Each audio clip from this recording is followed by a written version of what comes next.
नमस्कार, स्वागत है आपका ओमान न्यूज हिंदी में एक बार फिर से। सुप्रीम कमेटी ने यह स्पष्ट कर दिया है कि कोविड-19 के कितने भी ज्यादा संक्रमित मामले अब सामने आए, ओमान फिर से अपने आप को लॉकडाउन में नहीं डालेगा, न ही ओमान की सीमाओं को बंद किया जाएगा। सुप्रीम कमेटी के निर्देश के अनुसार ओमान में बूस्टर खुराकों को बढ़ाने के निर्देश जारी हुए हैं। स्वास्थ्य मंत्रालय ने अनाउंसमेंट करके कहा है कि 13 फरवरी से 24 फरवरी तक 2 सप्ताह के लिए मोबाइल टीकाकरण सेवा शुरू कर रहे हैं, ताकि जिन क्षेत्रों में जो लोग, वो चाहे निवासी हो या प्रवासी, वे यदि बूस्टर खुराक नहीं लगवा पा रहे हैं तो ये वैन उनके पास जाएगी। अलग अलग जगहों पे कैंप लगा करके बूस्टर खुराक लगाई जाएगी, ताकि ओमान के लोगों की रोग प्रतिरोधक क्षमता को बढ़ाया जा सके, ताकि ओमान में आने वाली ओमिक्रॉन की वजह से जो मृत्यु दर है उसको कम किया जा सके। ओमान में 18 प्रवासियों को गिरफ्तार किया गया है और इनके डिपोर्ट करने की तैयारी भी ओमानी सरकार ने कर लिया है। जी हाँ, डुक्कुम पुलिस स्टेशन के सहयोग से 18 प्रवासियों को मौत के विलायत से समुद्र में अवैध रूप से मछली पकड़ते हुए गिरफ्तार किया गया है। देखिए, जो संयुक्त निरीक्षण दल ने ये एक्शन लिया है और इन सभी 18 प्रवासियों को ओमान से हमेशा के लिए डिपोर्ट किया जा रहा है। बिना लाइसेंस के, बिना किसी परमिशन के आप कोई भी काम ओमान में नहीं कर सकते हैं। यदि आपको कोई काम करना है तो उसके लिए आप जरूरी नगर पालिका से लाइसेंस ले लीजिए, वर्क परमिट बनवाइए, फिर उस काम को करिए। अब बात कर लेते हैं रशिया और यूक्रेन के युद्ध की। जी हाँ, रशिया पूरी तरीके से यूक्रेन को 3 तरफ से घेर चुका है। 1 लाख से ज्यादा जो रशियन सैनिक है यूक्रेन की सीमाओं पर तैनात है।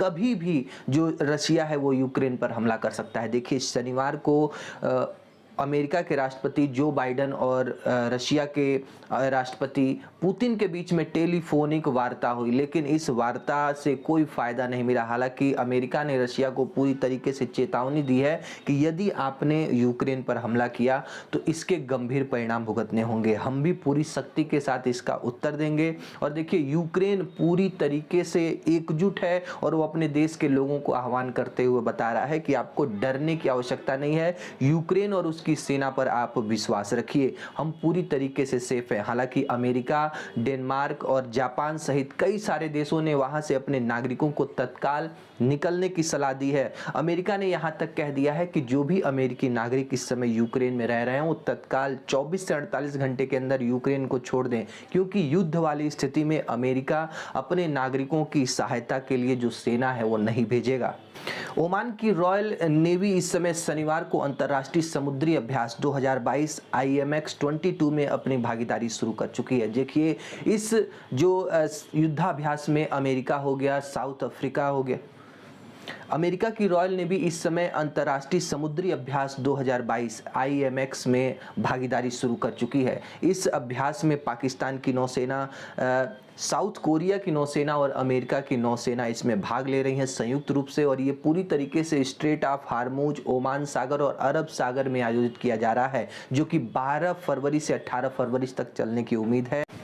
सिंगापुर और मलेशिया बंदरगाहों से सीधे तौर पर सोहार पोर्ट की नई शिपिंग लाइन का आगाज हो चुका है और इस नए शिपिंग लाइन से पहला शिपमेंट आखिरकार सोहार पोर्ट पर पहुंच चुका है। देखिए, सिंगापुर और मलेशिया के बंदरगाहों से ये नई शिपिंग लाइन की शुरुआत एक नए व्यवसाय के अवसर को जन्म देती है।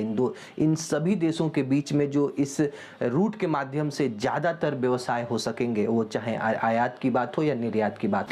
नेशनल सेंटर फॉर स्टैटिस्टिक्स ने आंकड़ा जारी करते हुए बताया है कि ओमान में महामारी के बाद से जो प्रवासियों की संख्या में लगातार गिरावट दर्ज की जा रही थी। अलग अलग कंपनियां अपने श्रमिकों को लगातार छटनी कर रही थी, उनको उनके देश भेज रही थी, लेकिन 2021 अक्टूबर के बाद से प्रवासियों की संख्या में लगातार वृद्धि हो रही है। 2021 अक्टूबर में लगभग 1.63 मिलियन प्रवासी ओमान में रह रहे थे, लेकिन नवंबर में संख्या 16,57,000 हो गई। वही दिसंबर आते आते संख्या 16,88,000 के करीब प्रवासी हो गए और नए साल की शुरुआत होते होते 17,53,000 तक जो प्रवासियों की संख्या बढ़ रही है। अंतर्राष्ट्रीय बाजार में जैसे कच्चे तेल की कीमतों में वृद्धि देखी जा रही है, वैसे वैसे ओमान की अर्थव्यवस्था ग्रोथ कर रही है। 2020 और 2021 की तुलना की जाए तो इस समय ओमान की जो अर्थव्यवस्था है वो 22.5% की बढ़त हासिल कर चुका है। नेशनल सेंटर फॉर स्टैटिस्टिक्स ने बताया है कि ओमान की अर्थव्यवस्था के पीछे जो वृद्धि है वो कच्चे तेल की कीमतों अपराधों की वृद्धि की वजह से बनी हुई है।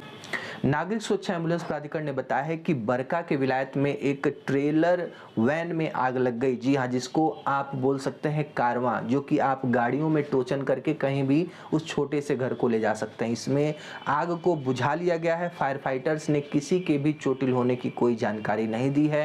शुक्रवार को मस्कट में स्थित भारतीय दूतावास में बहुत बड़ी मात्रा में जो प्रवासी पहुंचे, अपनी समस्या को भारत के राजदूत अमित नारंग के सामने इन्होंने रखा। देखिए, अमित नारंग ने इनको तय समय में इनकी समस्याओं को सुलझाने का जो एक आश्वासन दिया है। साथ में उन्होंने एक और अनाउंसमेंट की कि जिन भी व्यक्तियों के पासपोर्ट जो साइक्लोन शाहीन के समय यदि खो गए हैं, डिस्ट्रॉय हो गए हैं, तो उनके पासपोर्ट बिना किसी अतिरिक्त चार्ज के आपको बना के दिया जाएगा। आपको अपना डिटेल एम्बेसी के वेबसाइट पे फिल करना है। सारी डॉक्यूमेंटेशन की क्रिया आपको ऑनलाइन तरीके से अपलोड कर देनी है। आपका जो पासपोर्ट है बिना किसी अतिरिक्त पैसे के जो भारतीय दूतावास जारी कर देगा, जिससे आप अपने देश सकुशल यात्रा कर सकते हैं।